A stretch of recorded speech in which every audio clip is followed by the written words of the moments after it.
Pertanyaan yang muncul adalah, apakah kelompok jalan di Yerusalem itu sama dengan kelompok Kristen di Antioquia atau dua kelompok yang berbeda? Kadang-kadang ada tuduhan yang terkait dengan Rasul Paulus. Paulus itu mendirikan agama Kristen. Agama Kristen tidak bersumber dari Yesus, tapi agama Kristen bersumber dari Paulus di kota Antioquia. Dari sini sebenarnya persoalannya muncul. Lama-kelamaan orang-orang non-Yahudi pun diberi warta. Karena kemudian para rasul merasa yakin iman akan Yesus boleh untuk semua bangsa. Sejumlah besar orang menjadi percaya dan berbalik kepada Tuhan. Dibaptis bahasa simpelnya. Ini sejumlah besar orang yang mana? Yang disebut dalam ayat 20. Orang Siprus, orang Kirene, orang Yunani, mereka menjadi percaya kepada Tuhan Yesus Kristus. Maka ayat 22, sampailah kabar tentang mereka itu kepada jemaat di Yerusalem. Perhatikan, kabar bahwa di Antioquia ada orang-orang bangsa lain yang menjadi pengikut Yesus Kristus Tuhan. Mari mengingat, di Yerusalem hanya orang-orang Yahudi. Di Antioquia, orang-orang Yahudi plus orang-orang bangsa-bangsa lain. Sehingga pada akhirnya kabar itu tersiar dan sampai terdengar oleh jemaat di Yerusalem. Pada saat itu kemudian terjadi dua kelompok jemaat yang besar. Ada jemaat di Antioquia, ada jemaat sebelumnya yang sudah lebih dulu, yaitu jemaat di Yerusalem. Maka kalau digambar begini. Nah, di Yerusalem itu jemaat yang bersunat, maksudnya semuanya Yahudi. Sementara di utara, di kota Antioquia, ada jemaat bersunat yang bergabung dengan jemaat tak bersunat.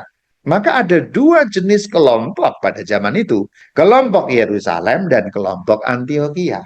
Kita juga bisa menyebutnya gereja Yerusalem dan gereja Antioquia. Kita juga bisa menyebutnya keuskupan Yerusalem dan keuskupan Antioquia. Tentu kalau kita kembali pada zaman Rasul Petrus, istilah keuskupan belum ada. Tapi untuk membayangkan kita sekarang, karena kan kita sekarang mengenal istilah keuskupan, dapat kita bayangkan ada keuskupan Yerusalem, ada keuskupan Antioquia.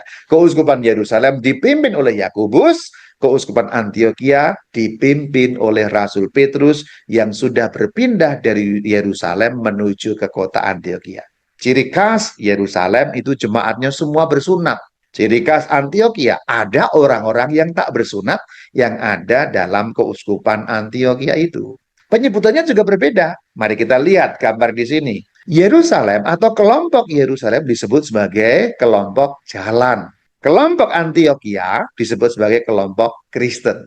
Pertanyaan yang muncul adalah, apakah kelompok jalan di Yerusalem itu sama dengan kelompok Kristen di Antioquia atau dua kelompok yang berbeda?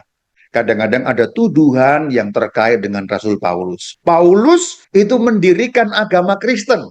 Agama Kristen tidak bersumber dari Yesus, tapi agama Kristen bersumber dari Paulus di kota Antioquia. Dari sini sebenarnya persoalannya muncul.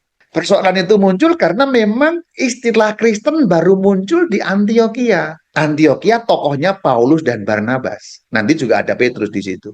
Jadi orang-orang agama lain itu kenalnya kan Paulus. Kadang-kadang kan tuduhan-tuduhan itu kita juga perlu jawab. Paulus itu pendiri agama Kristen. Ini sejarahnya. Karena Paulus ada di kota Antioquia, dan Kristen Antioquia itu memang dipimpin oleh Paulus dan Barnabas dan Rasul Petrus, maka seringkali tuduhannya muncul dari sini. Paulus itu nggak ngikut Yesus. Nah itu tuduhannya.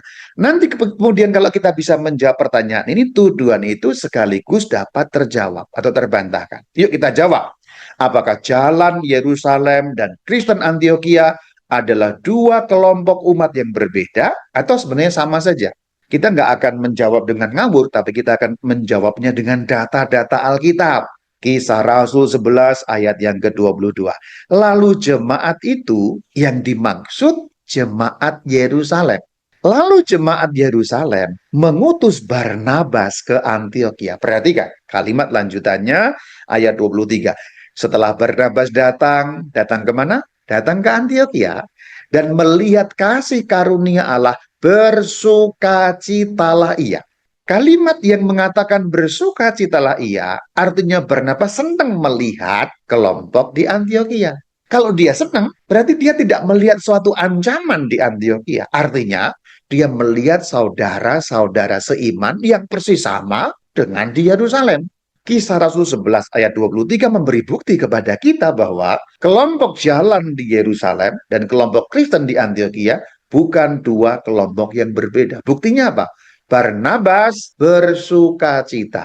Seandainya itu dua kelompok yang berbeda, pasti Barnabas akan mendeteksi ketidakberesan kan. Contoh, saat itu dua kelompok berbeda. Wah, ini nggak benar nih. Lalu ayatnya nggak akan berbunyi Barnabas bersuka cita. Ayatnya akan berbunyi Barnabas melihat penyimpangan di kota Antioquia dan seterusnya. Kira-kira kan begitu. Tapi bahwa Barnabas bersuka cita, ini merupakan bukti kuat. Itu bukan kelompok yang berbeda. Ayat 23 lanjutannya lebih jelas lagi. Iya, di sini Barnabas menasihati mereka supaya mereka yang dimaksud siapa? Kristen Antioquia. Supaya apa? Tetap setia kepada Tuhan yang dimaksud tidak lain Tuhan Yesus. Artinya, kelompok Yerusalem yang namanya jalan dan kelompok Antioquia yang namanya Kristen bukan dua kelompok yang berbeda, tapi menyembah satu Tuhan yang sama. Satu Tuhan, satu iman, satu baptisan. Buktinya ada di sini. Kita dapat menyebutnya demikian. Di Yerusalem itu namanya jalan, tapi juga alias Kristen pada akhirnya. Di Antioquia itu namanya Kristen juga alias jalan. Jadi sebenarnya ini alias saja.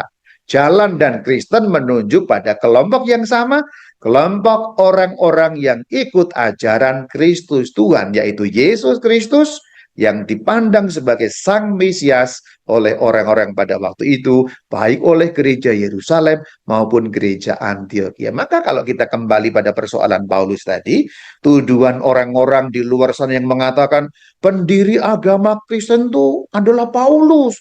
Paulus itu membuat ajaran Yesus menyimpang. Enggak ada yang menyimpang. Ini baru bukti yang sangat tipis. Nanti kalau kita lihat ke depan, makin akan jelas lagi.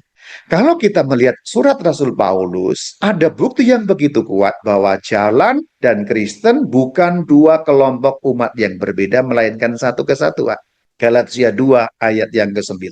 Yakobus, Kefas. Kefas itu siapa? Petrus, jangan lupa ya. Kefas itu nama dari Petrus dalam bahasa Aram. Jadi kalau kita dapat membacanya demikian, Yakobus, Petrus, dan Yohanes itu yang dipandang sebagai soko guru jemaat berjabat tangan dengan akunya Paulus, dan dengan Barnabas sebagai tanda persekutuan. Mari perhatikan, ada dua kelompok di sini.